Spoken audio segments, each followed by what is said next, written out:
Voilà donc mes chères étudiantes et étudiants, donc on continue sur la réalisation du TP.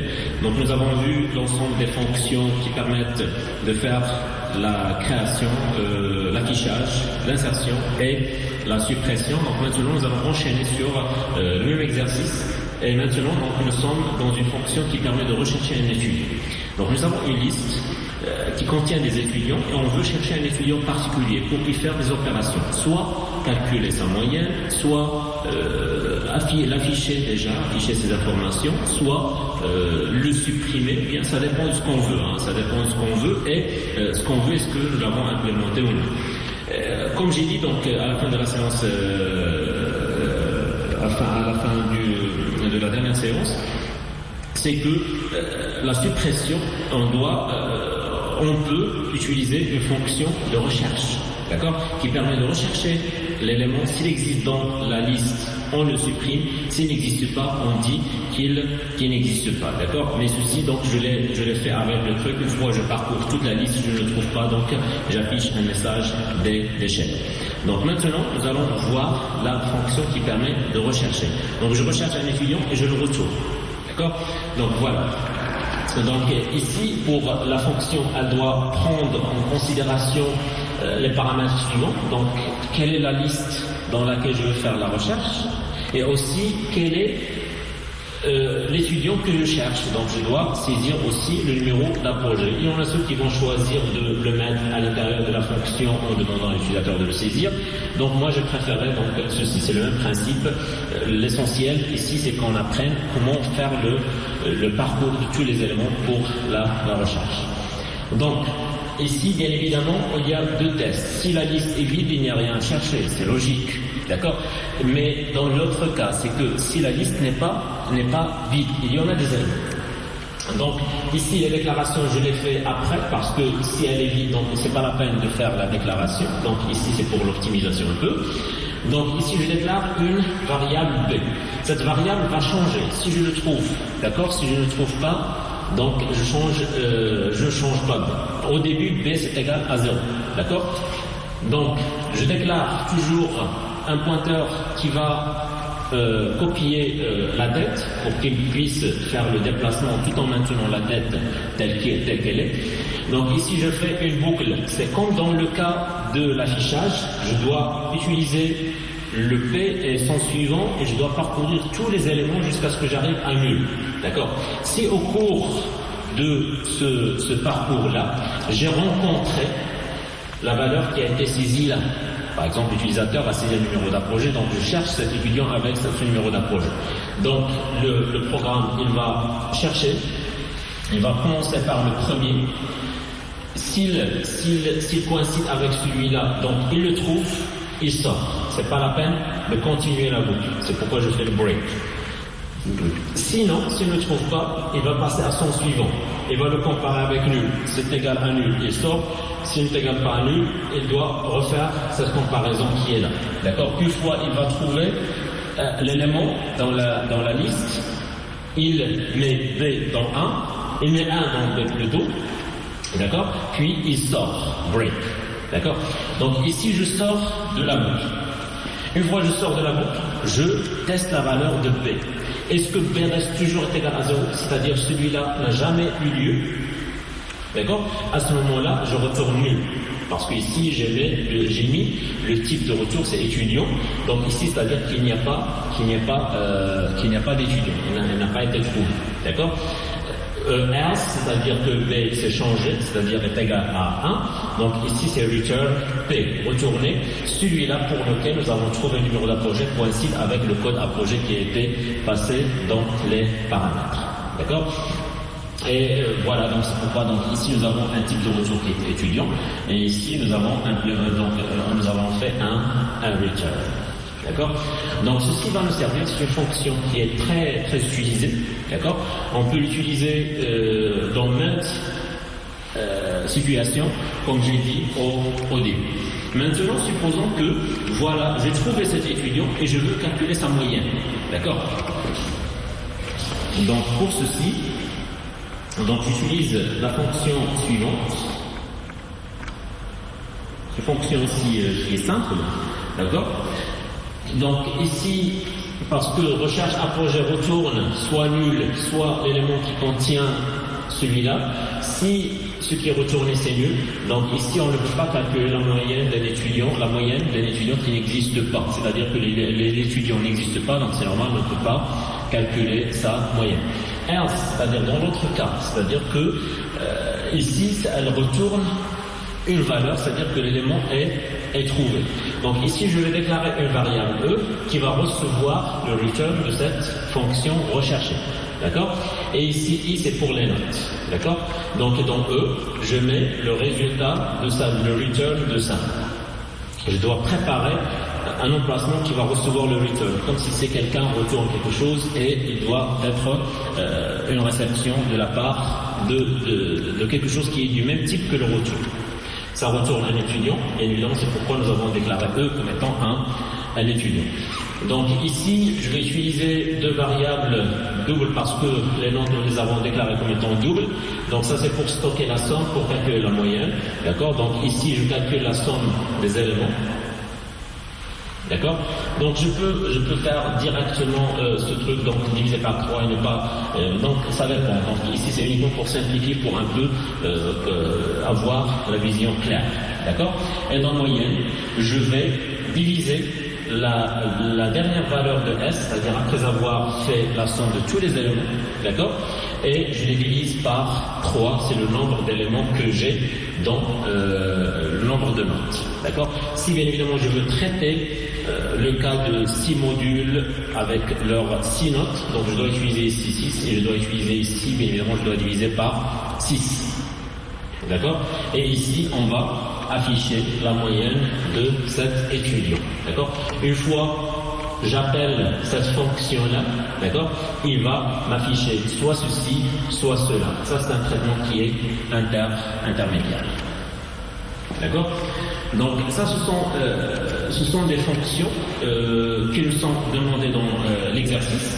Donc maintenant on peut voir est-ce que vraiment ces fonctions-là marche ou non, d'accord? Est-ce qu'elle vraiment donne des résultats ou non? Donc je dois réduire un peu parce que c'est un peu long. Voilà, donc je réduis la structure. Voilà, donc ça c'est la fonction de création, donc ça c'est la fonction d'insertion aussi, je la réduis. La fonction de la suppression, voilà. Donc ici dans le mail, donc ici j'ai utilisé il y a des commentaires, donc pour voir vraiment est-ce que j'exécute chaque fonction, d'accord. Donc ici, dans un premier lieu, donc je crée voilà, donc un étudiant, donc variable, je lui donne tête, comme ça, puis une autre variable E, donc cette variable E, je vais l'utiliser par la suite pour stocker donc la recherche, le retour de la recherche. Donc dans un premier lieu, donc je vais afficher, je vais créer la liste. Et bien évidemment, dans la création de la liste, j'ai fait un type de retour qui est égal à étudiant. Donc c'est return tête. Donc je dois utiliser la tête que j'ai déclarée ici, d'accord, pour y stocker le retour de cette fonction. Donc dans un premier lieu, donc je peux mettre ceci aussi en commentaire parce que donc voilà, donc soit je fais un commentaire global, soit donc je fais comme ça, voilà, donc je fais comme ça. Voilà, donc ici je vais exécuter ce truc, d'accord. Donc par exemple, je vais l'exécuter comme ça. Donc j'exécute. Voilà, il n'y a pas d'erreur. Voilà, donc ici, comme vous le voyez, on me demande combien d'étudiants. Donc pour combien d'étudiants, donc supposons ici, j'ai donné donc 2 études. Voilà, pour l'étudiant 1, il me demande de saisir son numéro d'apogée. Donc supposons ici, je vais supposer, donc c'est un int, voilà comme ça. Sa filière, supposons je vais mettre SMA. D'accord? Donc les notes du module 1, donc par exemple, supposons il a 13, le module 2, donc il a 15. Donc ici, par exemple, si je saisis 32, donc il ne va pas l'accepter parce que j'ai fait une boucle, parce que les notes sont comprises entre 0 et 20. Donc ici, il me redemande de saisir la note du module 3, sachant que 32, ce n'est pas une note. Donc je peux lui faire, par exemple, 14. Voilà. Donc il me demande pour le deuxième étudiant, donc je peux faire comme ça. Donc la filière, donc je peux utiliser SMA aussi, ou bien SMI, ou bien SMC, ou bien SMP, ça dépend. Donc ici, la langue du module, donc je peux donner comme ça, donc je peux donner comme ça, donc je peux mettre comme ça. Voilà. Donc ceci, la création s'est effectuée, donc le programme s'exécute d'une manière correcte. D'accord. Voilà, donc ici, si je veux vraiment voir ce que je viens d'insérer, donc je peux enlever ces trucs-là, ces commentaires, et faire une exécution. Donc je peux mettre comme ça, donc je vais aller un peu plus vite. Voilà, donc ici c'est 12, ici 13, ici 14. Voilà pour le deuxième étudiant, donc je fais comme ça, donc c'est son numéro d'approche. Donc ici je répète ce que j'ai déjà fait, donc c'est pourquoi je pars vite, hein, d'accord. Donc la filière, donc je peux faire SMI, donc ici c'est 12, ici c'est 14, c'est 11. Voilà, donc ça c'est pour la fonction d'affichage, elle me permet de faire ça. Donc les étudiants saisis, donc voilà liste des étudiants, donc étudiant 1, son numéro d'apogée c'est ça, sa filière c'est ça, ses notes sont 12, 13, 14. Il a un ensemble de notes, 3 notes, 606, donc vous aurez 6 ici, hein, d'accord. La même chose pour celui-là. Donc maintenant, supposons que je veux insérer. Donc ceci, vous pouvez le faire dans une seule exécution en utilisant un switch dans le main avec un menu, d'accord, et faire une boucle, d'accord. Tant que l'utilisateur veut faire des tests, c'est pas la peine de réexécuter à chaque fois. Donc ceci, je ne l'ai pas fait par contrainte de temps.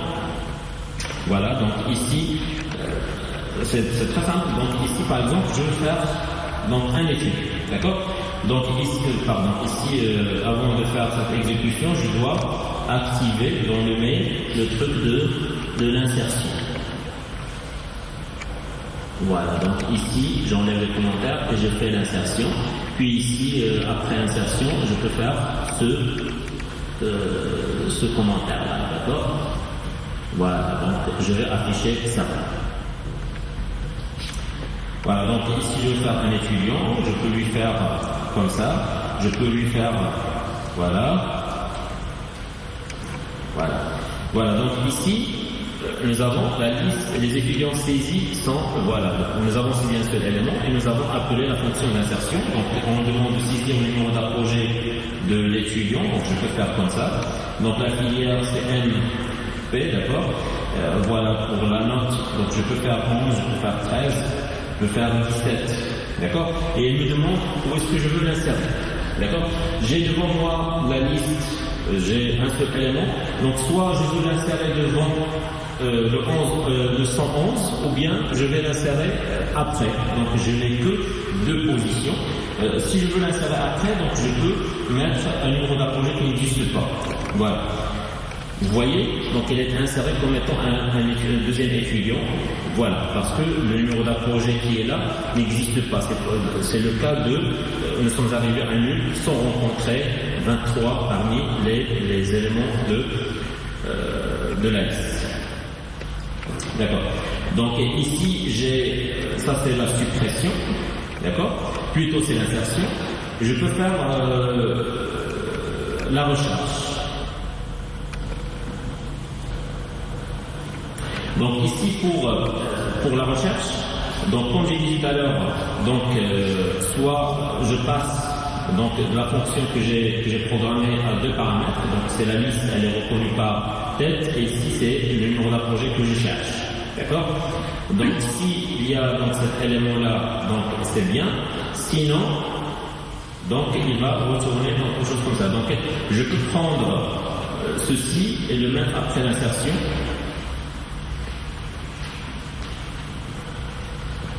Voilà, donc je peux faire l'insertion ici et j'exécute. Donc supposons ici j'ai mis deux étudiants, d'accord, donc je vais faire comme ça, voilà, SMA,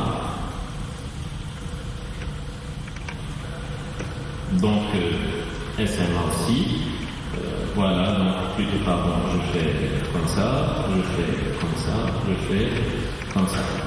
Voilà, donc ici les étudiants qui sont saisis, c'est ça, donc je veux insérer non seulement parce que j'ai appelé la fonction insertion, donc je vais mettre comme ça, donc c'est SMI, donc ici, si je veux faire l'insertion par filière, donc je peux faire un test de n'accepter que SMA, d'accord, par défaut, donc ça ce sont des trucs que vous avez déjà fait en S3, donc vous pouvez utiliser ça, donc ce n'est pas notre objectif. Donc les notes, donc je peux faire les notes comme ça. Voilà. Donc il me demande devant, par exemple, je veux l'insérer ici, hein, d'accord? Supposons que je veux l'insérer ici, c'est-à-dire devant celui-là. Donc je vais lui saisir le numéro d'un projet comme ça. Voilà. Donc il a inséré l'élément, le nouvel élément ici, devant celui-là, d'accord? Donc les données, donc ici on cherche. Donc il a appelé la fonction recherchée. On lui a passé le 11. Voilà, les données de l'étudiant recherché, c'est comme ça. Voilà, la moyenne de l'étudiant, c'est ça. D'accord? Puis nous avons insertion une deuxième fois. Pourquoi? Parce que ici, donc je ferme là parce que j'ai pas mis ceci en commentaire, hein, parce que j'ai déjà l'insertion ici.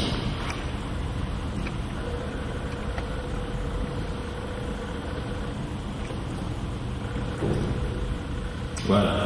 Donc maintenant, supposons que je vais faire la suppression. D'accord? Voilà.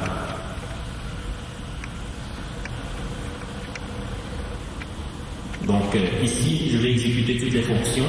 Donc voilà, donc je vais enlever, j'ai oublié d'enlever ce truc-là. Voilà. Voilà, donc supposons ici, je vais faire, donc voilà, j'ai comme ça, plutôt SMA. Donc comme ça, voilà. Je peux mettre un autre étudiant. Donc la filière c'est SMA6. Je peux faire les notes, c'est 14, 13, 3. J'espère bien qu'il y aura plus d'étudiants qui aura 3 dans la note. Donc voilà, donc, je veux insérer. Donc je peux insérer un autre qui est comme ça. Dans la filière toujours SMA, je vais mettre comme ça, donc c'est 17. Voilà. Donc je veux l'insérer, je peux insérer au début, ce que je n'ai pas encore testé. Voilà, donc ici, voilà. Donc le numéro d'un projet c'est ça. Donc voilà, donc supprimer l'étudiant qui a le numéro d'un projet, voilà, comme ça. Voilà, donc ici il a été supprimé, il est disparu, comme vous le voyez. Donc voilà. Donc on peut aller encore plus loin, ça existe dans un autre exercice, d'accord? C'est faire le tri d'une liste chaînée, d'accord? En utilisant Bubble Sort, c'est une méthode de tri, d'accord?